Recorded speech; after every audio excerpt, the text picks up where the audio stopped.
नमस्कार, मैं हूं आपके साथ अंकिता पाल। बुलेटिन की शुरुआत करते हैं। जनपद उधम सिंह नगर के खटीमा क्षेत्र में सीएम धामी के निर्देश के क्रम में प्रशासन द्वारा गठित टीमों द्वारा डोर टू डोर पहुंचकर निरीक्षण और सत्यापन के बाद में आपको बताते चले कि राहत राशि चेकों के वितरण का क्रम लगातार जारी है और जरूरतमंदों को राहत सामग्री वितरण का कार्य भी लगातार किया जा रहा है। और कुछ लोग तथ्यों को छुपाकर धोखे में रखकर एक से अधिक चेक प्राप्त कर लेते हैं।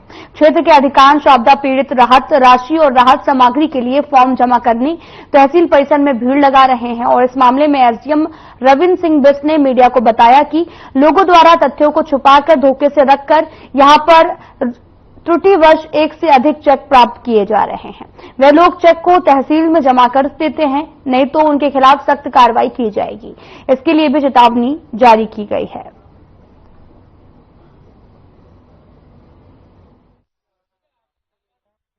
साथ ही साथ जहां पर राशन की दिक्कत हो तो राशन किट भी चलाया जाए, बांटा जाए। तो इसी क्रम में आज दिनांक तक हमारे द्वारा अभी इस समय तक हमने 14,000 लोगों को 5,000 के आर्थिक सहायता प्रदान कर दी गई है और लगभग 3,000 हमने राशन किट डिस्ट्रीब्यूट कर दी गई है। कुछ अफवाह फैली थी और सुनने में भी आया था कि कुछ लोगों द्वारा एक ही परिवार के दो लोगों द्वारा चेक ले गए हैं। इसमें हमने चेतावनी जारी की है कि अगर किसी एक परिवार में जो कि एक ही जगह रह रहा है और उसका राशन कार्ड भी और एक ही चूल्हा जल रहा है, तो ऐसे परिवारों में अगर धोखे में रखकर तथ्यों को छुपाकर हमारे राजस्व विभाग से दो चेक प्राप्त कर लें तो तुरंत हमारे तहसील में वापस करें, अन्यथा उनके खिलाफ आपदा अधिनियम के अंदर कार्रवाई की जाए।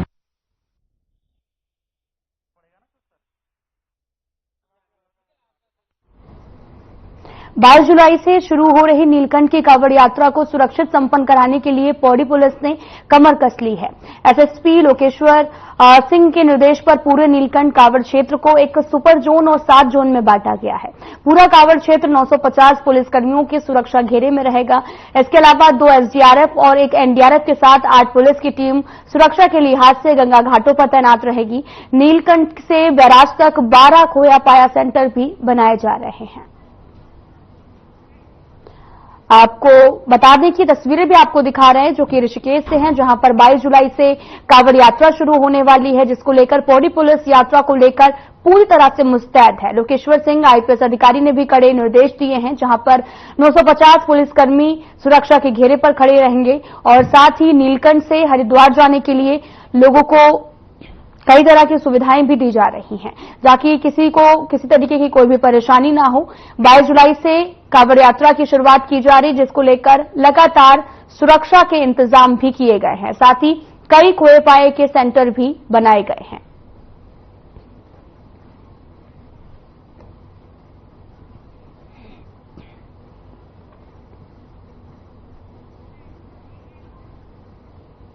पौड़ी के शिक्षण संस्थानों में हरेला पर्व मनाया गया है। पौड़ी से 16 जुलाई को राजकीय कार्यालयों सहित सरकारी और गैर सरकारी शिक्षण संस्थानों में सार्वजनिक अवकाश निर्धारित है। इसके बावजूद जानकारी के अभाव में हरेला पर्व पर कतिपय सरकारी गैर सरकारी शिक्षण संस्थाओं आंगनबाड़ी केंद्रों द्वारा अवकाश के दिवस पर छात्रों को स्कूल बुलाया जा सकता है। मौसम विभाग द्वारा जारी की गई वर्षा की चेतावनी को देखते हुए जिला मजिस्ट्रेट डॉक्टर आशीष चौहान द्वारा सभी शिक्षण संस्थानों को पूर्णतः बंद रखने का आदेश भी जारी किया गया है।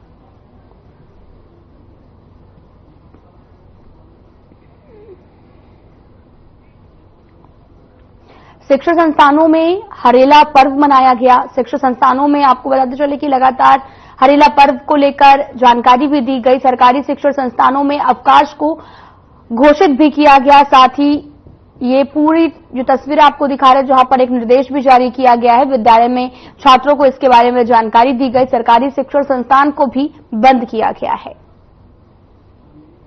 और साथ ही ये भी कहा गया कि विद्यालय में अगर छात्रों को बुलाया जाता है तो उनकी खैर नहीं। दरअसल पौड़ी में शिक्षण संस्थानों में हरेला पर्व की शुरुआत की गई है।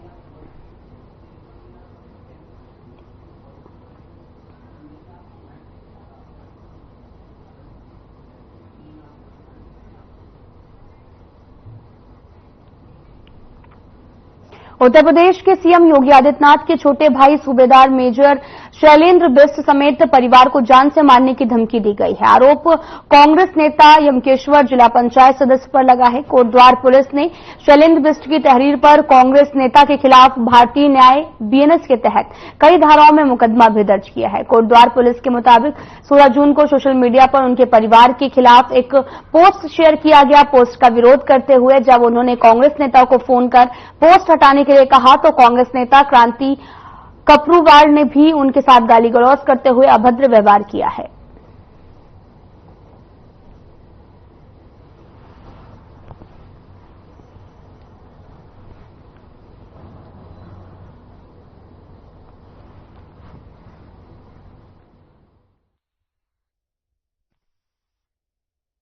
शैलेश बिष्ट जी हैं जो कि कोटद्वार में पोस्टेड है आर्मी में। उनके द्वारा बताया गया था कि 3-4 दिन पहले एक व्यक्ति है क्रांति कपरवाण, उसके द्वारा फेसबुक पर भी लगातार शैलेश बिष्ट जी और उनके परिवार के प्रति कुछ अभद्र टिप्पणियां की जा रही हैं। साथ ही साथ फोन पे भी धमकी दी गई है।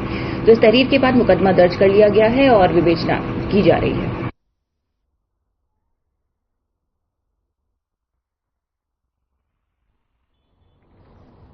कई धाराओं में मुकदमा भी दर्ज किया गया है। परिवार के खिलाफ एक पोस्ट को शेयर किया गया था। दरअसल ये पूरा मामला कोटद्वार का है, जहां पर कई धाराओं में मुकदमा भी दर्ज किया गया और इस पूरे मामले पर अपर पुलिस अधीक्षक कोटद्वार ने पूरी जानकारी भी दी है। सीएम योगी के आपको बताते चले कि कोटद्वार से ये पूरा मामला है, जहां पर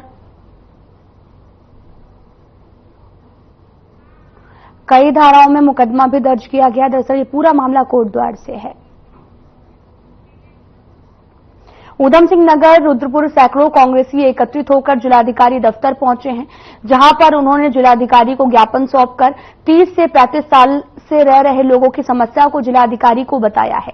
कांग्रेस महानगर अध्यक्ष सीपी शर्मा ने बताया कि कल्याणी नदी और बेगुल नदी के किनारे बसे लोगों को ना उजाड़े, क्योंकि वे काफी समय से रह रहे हैं। उन्होंने ये भी कहा कि हजारों परिवार पिछले 30 से 35 सालों में से अधिक समय से यहां पर निवास कर रहे हैं और अब अचानक से प्रशासन की ओर से उन्हें नोटिस भी दिया गया, जिसमें यह भी कहा कि वो अपने मकान को वहां से हटा लें, जिस कारण लोगों में दहशत है और भय का वातावरण भी बना हुआ है। जिलाधिकारी ने यह भी बताया कि रुद्रपुर में अत्यधिक जल भराव की एक समस्या कल्याणी नदी के प्राकृतिक स्वरूप को बदलना भी है। अतिक्रमणकारियों द्वारा कहीं कहीं तो नदी को नाला बना दिया गया है, जिसको लेकर जिला प्रशासन काफी गंभीर है और इस ओर से गहनता से काम भी कर रही है।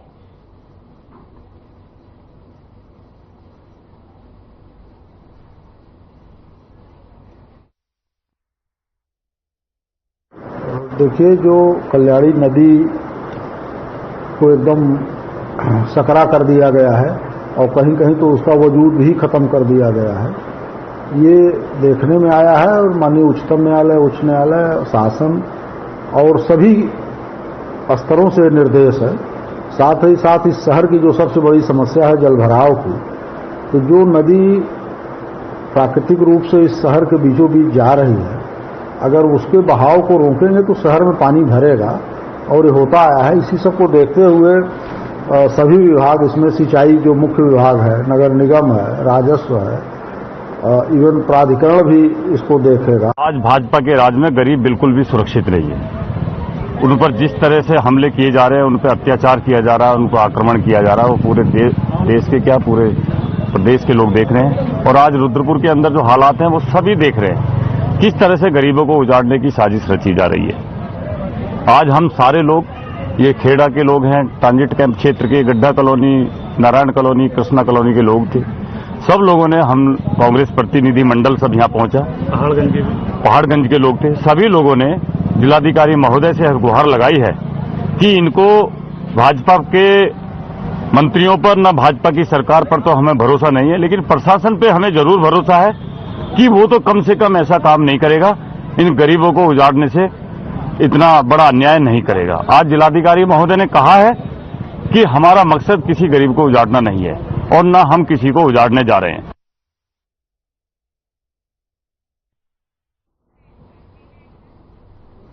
युवा कांग्रेस कोटद्वार के जिलाध्यक्ष विजय रावत के नेतृत्व में एक दल ने झंडी चौड़ और साथ ही आपको बताते चले कि कनवा घाटी के प्राथमिक स्वास्थ्य सेवा केंद्रों का दौरा किया है। इमरजेंसी सेवाओं को तुरंत शुरू करने की मांग की गई। पिछले साल मालनपुर के क्षतिग्रस्त होने और मोटरडाग कॉजवे वैकल्पिक मार्ग के भी क्षतिग्रस्त होने के बाद में भाबर कोटद्वार की करीब 50,000 की आबादी मुख्य रूप से प्राथमिक स्वास्थ्य केंद्रों पर निर्भर है, लेकिन सरकार की उदासीनता के चलते इन प्राथमिक स्वास्थ्य केंद्रों पर इमरजेंसी सेवाएं उपलब्ध नहीं हैं। इससे आम जनता को उपचार के लिए भारी परेशानियों का सामना भी करना पड़ा है। इसके मद्देनजर यूथ कांग्रेस के जिला अध्यक्ष विजय रावत ने मौके पर जाकर आपको बताते चले कि झंडी चौड़ प्राथमिक चिकित्सक इंचार्ज डॉक्टर मसरूफ अली से तुरंत इमरजेंसी सेवा बहाल करने की मांग की है।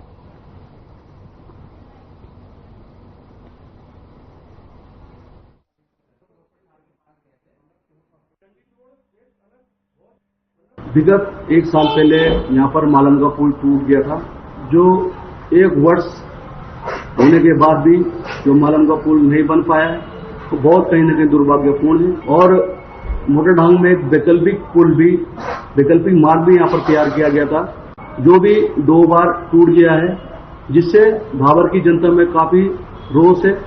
और इसी विषय में हम भाबर की जनता के लिए यहाँ आज झंडी चौड़ प्राथमिक स्वास्थ्य केंद्र में आए हैं, क्योंकि यहाँ पर जो प्राथमिक स्वास्थ्य केंद्र है, जिसकी इमरजेंसी सेवाएं यहाँ पर बिल्कुल बंद हो चुकी है। 2 बजे के बाद यहाँ पर हॉस्पिटल में ताला लग जाता है। फिलहाल यहाँ रुकते हैं एक छोटे से ब्रेक के लिए।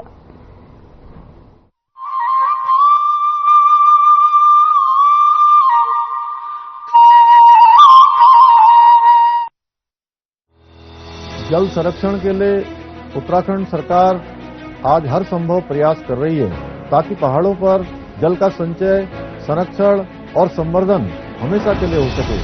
जो हमारे स्रोत जो सूख गए हैं, जो नदियां हैं, जो पुराने हमारे जल स्रोत हैं, उनको पुनर्जीवित करने का एक अभियान सरकार ने लिया है, लेकिन ये काम तभी पूरा होगा जब उसमें जन जन का सहयोग होगा। इसलिए हम सबको इसमें अपना योगदान देना होगा। देवभूमि उत्तराखंड, जिसकी नदियां और जल स्रोत हमेशा से ही देश की प्यास बुझा रहे हैं, इन जल स्रोतों को बचाना हम सबकी जिम्मेदारी है।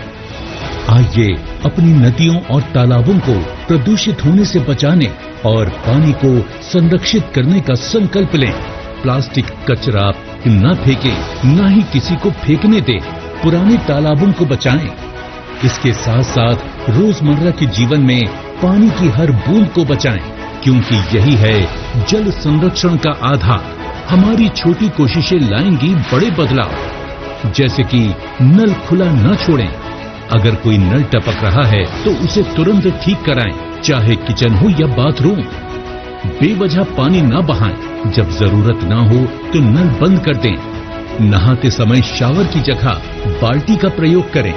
साफ सफाई में पानी को व्यर्थ न बहाएं। बाल्टी और कपड़े से सफाई भी अच्छी होगी और पानी भी बचेगा। सिंचाई के दौरान पानी का प्रयोग समझदारी से करें। पौधों को जरूरत से अधिक पानी न दें, इससे खेती भी बेहतर होगी। रेन वाटर हार्वेस्टिंग को अपनाएं, पेड़ पौधे लगाएं। अपनी ये जिम्मेदारी निभाएंगे ना आप? मैं देश के हर उस नागरिक से कहूंगा जो पानी की प्रचुरता में रहते हैं, मेरा उनसे आग्रह है कि आपको पानी बचाने के ज्यादा प्रयास करने चाहिए और निश्चित तौर पर इसके लिए लोगों को अपनी आदतें भी बदलनी होगी। पानी का उपयोग हमें प्रसाद की तरह करना चाहिए। पानी को बचाएं, भविष्य को सजाएं।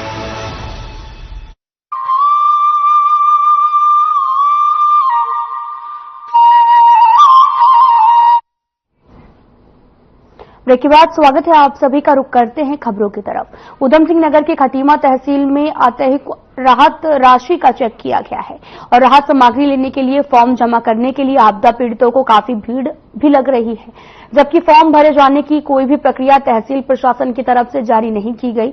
वहीं इस मामले में तहसीलदार हिमांशु जोशी ने बताया कि खटीमा क्षेत्र में बीते दिनों आई बाढ़ आपदा से बहुत ज्यादा नुकसान हुआ है। उन्होंने ये भी कहा कि कुछ लोगों की तरफ से आपदा पीड़ितों को मिसगाइड कर राहत राशि प्राप्त करने के लिए फॉर्म भरवाने का कार्य भी किया जा रहा, जो कि गलत सूचना है।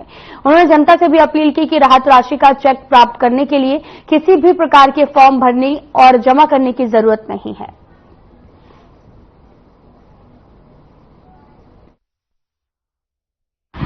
वास्तव में कटनी का क्षेत्र बहुत बड़ा है और क्योंकि जो आपदा आई है, आपदा में क्षति भी बहुत ज्यादा परिवारों की हुई है। तो क्षेत्र काफी विस्तृत है। हमारी टीमें लगातार कार्य कर रही हैं। हो सकता है एक जगह पर काम पहुंच पाई हो, कुछ समय बाद जगह पे पहुंच जाएंगे। निश्चित रूप से सभी को सुरक्षा और राहत मुहैया कराने की हमारी जिम्मेदारी है कि ये लोगों को मिसगाइड किया जा रहा है। आप सभी जनता से निवेदन है कि इस प्रकार कोई फॉर्म या फॉर्मेलिटी की जरूरत नहीं है। यहाँ पर पटवारी मौके पे आ रही है, हमारी टीमें मौके पे आ रही है। दुकानों का सत्यापन हो या किसी की सहायता हो या राशन की सहायता हो, वहीं पे ऑन द स्पॉट दिया जाएगा, मौके पे दिया जा रहा है। किसी फॉर्म या फॉर्मेलिटी की जरूरत नहीं है। बस अपना राशन कार्ड, आधार कार्ड तैयार है मौके पे, वहीं पे आपकी मदद कर सकते हैं। अधिवक्ता पर फायरिंग करने के मामले में रुद्रपुर पुलिस ने एक शूटर को गिरफ्तार किया। आरोपी को पुलिस कोर्ट में पेश करने की तैयारी भी कर रही है।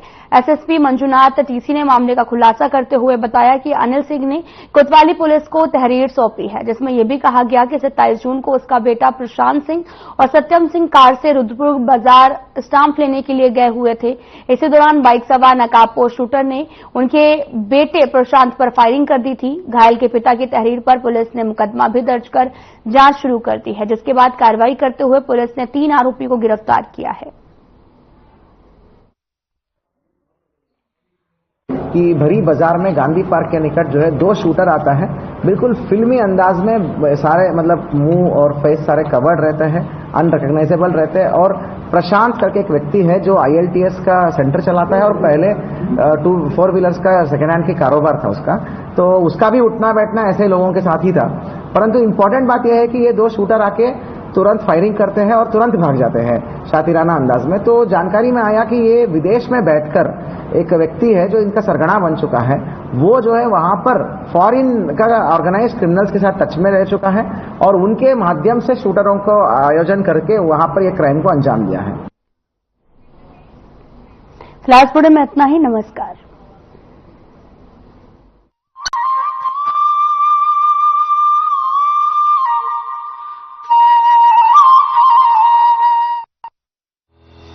जल संरक्षण के लिए उत्तराखंड सरकार